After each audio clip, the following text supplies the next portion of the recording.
closest friend and oldest friend has a 530e, and I'm driving it just for the day.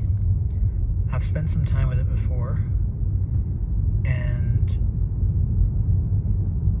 I've recently had a loaner car that was a 540i, and previous to that I've had a loaner car that was a 530i.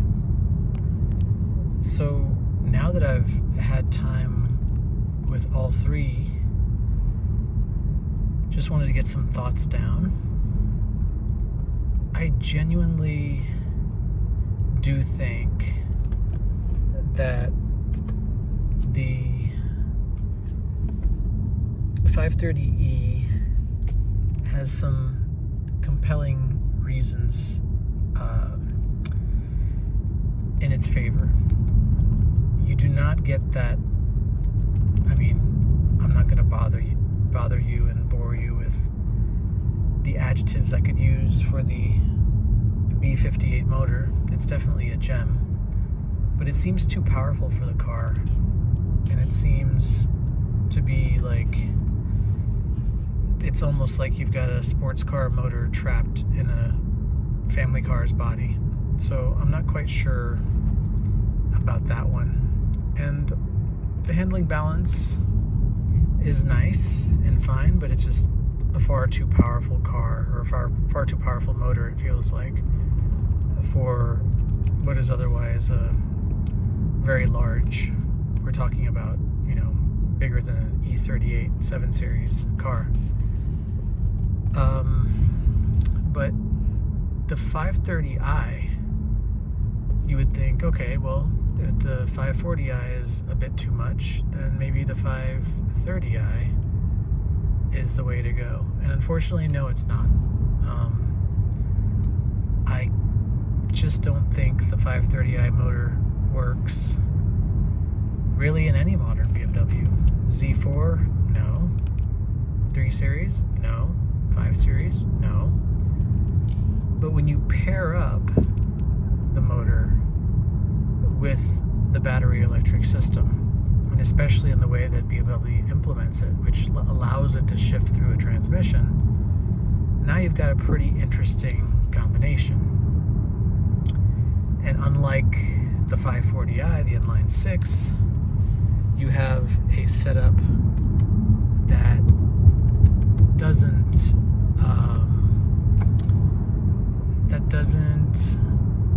have the overpowered nature of the 540, but on top of that, it has the most advantageous weight distribution of all three.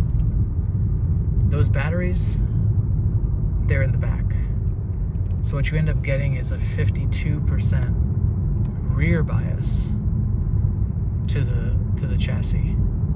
And this really changes the way the car goes through a corner.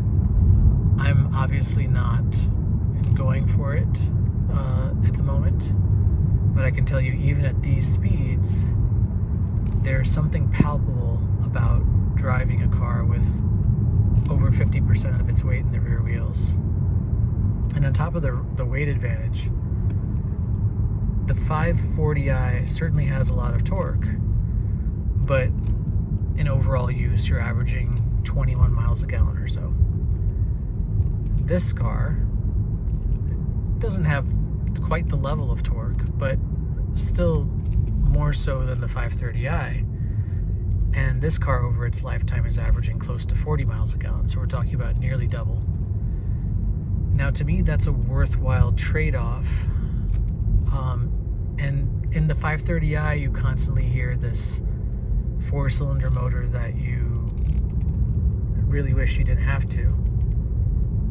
In this car, even though I'm in sport right now, and I'm climbing the steepest grade that I have in the area, I'm matching pace with traffic on this road, and I don't hear the engine sounding labored. I'm also in sport mode. If I go to comfort,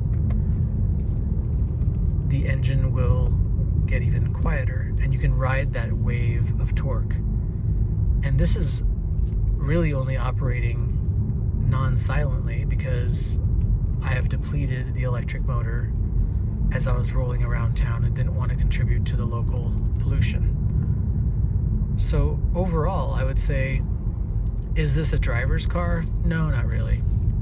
Is it a BMW? Kind of questionable. But as a device to get around, as a contender in the category, as a 5 Series, if that term is not loaded for you in the way it is for me with E39 ownership for so long, I do believe that the 530e is really a strong choice. I'd say it's a really kind of a tough call between the 540i and the 530e, and that's not something I'm just feeling now. I went to a drive event where I had the opportunity to street drive all 3 models, and I remember even then thinking that the E was kind of the surprise pick of all of them. So take that for what you will. This is just one man's experience, but had this sentiment at launch.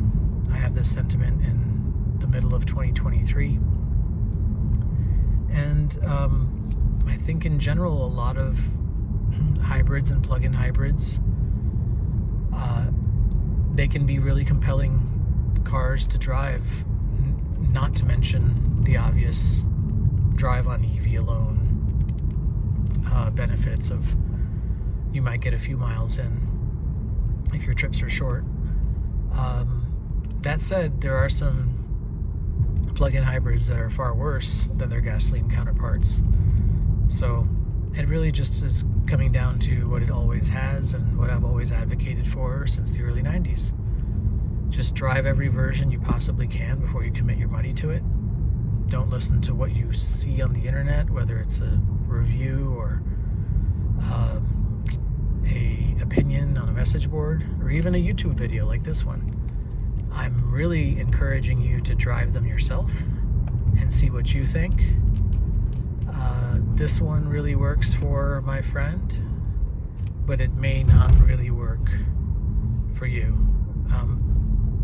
Borrowing it for the day, as I mentioned, I'm happy to give it back. It's that kind of car to me, but he seems pretty pleased overall, and he's had a lot of good BMWs in his own history. So yeah, let me know what you think. I hope this video is helpful. I know it's looking pretty blurry and grainy, but it was more about the message than it was the visual, so bear with me. Thanks for joining. Let me know what you think and what you'd like to see more of, and I'm happy to provide. Drive safely.